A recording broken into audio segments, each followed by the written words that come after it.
प्रधानमंत्री नरेंद्र मोदी 17 सितंबर को मध्य प्रदेश के धार जिले के ग्राम भैंसौला आने वाले हैं। यहां वो स्वस्थ नारी, सशक्त परिवार एवं पोषण अभियान और आदि सेवा पर्व की शुरुआत करेंगे। इसके साथ ही प्रधानमंत्री 2158 एकड़ में बनने वाले देश के पहले पीएम मित्र पार्क का शिलान्यास भी करेंगे। दावा है कि इस पार्क से प्रदेश के कपास उत्पादक किसानों को सीधा लाभ मिलेगा। यही वजह है कि देश की अग्रणी टेक्सटाइल कंपनियां अब तक 23,146 करोड़ रुपए के निवेश प्रस्ताव यहां दे चुकी हैं।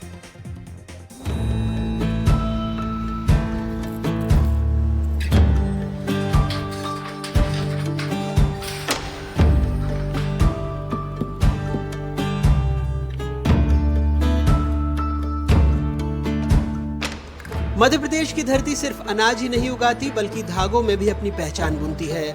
अशोकनगर की चंदेरी की चमक हो, खरगोन की महेश्वरी की नफासत, धार के बाग प्रिंट की लाल काली छाप हो या भोपाल के बटिक में रंगों का जादू, इंदौर की जरी वर्क की बारीकी हो या झाबुआ अलीराजपुर के आदिवासी बुनाई का लोक रंग, हर डिजाइन, हर पैटर्न, हर कपड़ा भारत की विविधता और कला की कहानी कहता है।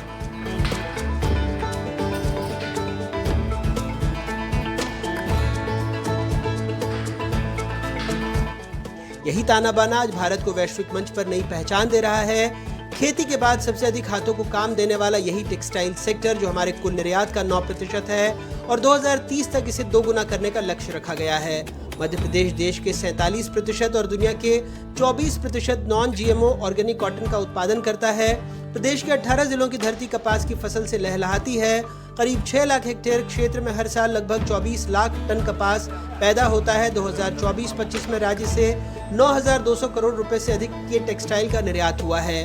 31 गीगावाट से अधिक पावर क्षमता, 1,000 मिलियन क्यूबिक मीटर से अधिक औद्योगिक जल संसाधन, 6 इनलैंड कंटेनर डिपो और एक मल्टी मॉडल लॉजिस्टिक पार्क से हो रही निर्यात प्रक्रिया से मध्य प्रदेश के कपड़ों को और चटक रंग मिल रहा है। अब इसे और रंगीला बनाने प्रधानमंत्री नरेंद्र मोदी 17 सितंबर को धार जिले के भैंसौला गांव में देश के पहले और सबसे बड़े ग्रीनफील्ड इंटीग्रेटेड पीएम मित्र पार्क का शिलान्यास करेंगे, जहां फार्म से फैशन और फैशन से फॉरेन तक की पूरी वैल्यू चेन बनेगी। कॉटन उद्योग के लिए, खासकर कॉटन की हमारी राजधानी बने, इस तरह से कपास उत्पादक किसानों की दृष्टि से 6 लाख से ज़्यादा किसानों को लाभ पहुंचाने के लिए कल एक बड़ा कार्यक्रम हमारा धार जिले में होने वाला है। मैं माननीय प्रधानमंत्री जी का हृदय से मध्य प्रदेश की धरती पर स्वागत करता हूं और अभिनंदन करता हूं। और सोने पे सुहागा ये है कि कल माननीय मोदी जी का जन्मदिवस भी है। ऐसे में उनका आना हमारे लिए हमारे सौभाग्य की बात है और प्रदेश की तरक्की में ये कल मील का पत्थर साबित होगा।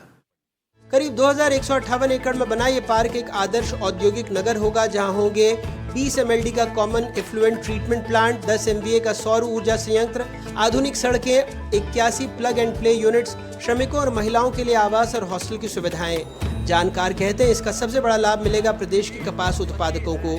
आज मध्य प्रदेश में 3.5 लाख से ज्यादा किसान कपास उगाते हैं। लगभग 6 लाख हेक्टेयर में पहली फसलों से निकलने वाला कपास अब सिर्फ कच्चे माल की तरह नहीं बेचा जाएगा, बल्कि यही धागा कपड़ा परिधान बनेगा और वही सामान सीधे ग्लोबल मार्केट पहुंचेगा। यही वजह है कि देश की अग्रणी टेक्सटाइल कंपनियां यहां अब तक 23,146 करोड़ रुपए के निवेश का प्रस्ताव दे चुकी हैं। इससे 3 लाख रोजगार सृजित होंगे, जिनमें 60% अवसर महिलाओं के लिए होंगे। युवाओं और आदिवासी इलाके के लिए ये एक औद्योगिक क्रांति साबित होगी। आज के अवसर पर अब मध्य प्रदेश में जो कॉटन हो रहा, ये अकेली इस फैक्ट्री के अंदर या अपने इस कैंपस में 1 लाख से ज्यादा लोगों को रोजगार मिलेगा इस पूरे क्षेत्र के अंदर, और 1 लाख से ज्यादा लोगों को तो यहाँ रोजगार मिलेगा।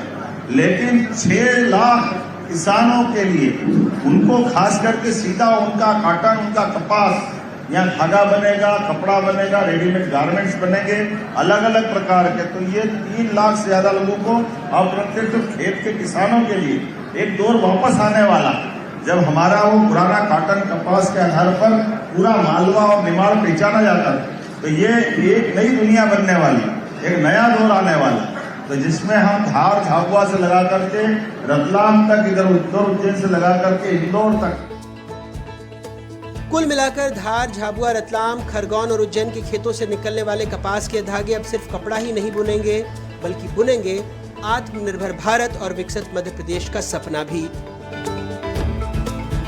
धार से साबिर खान के साथ अनुराग द्वारी की रिपोर्ट, एनडीटीवी।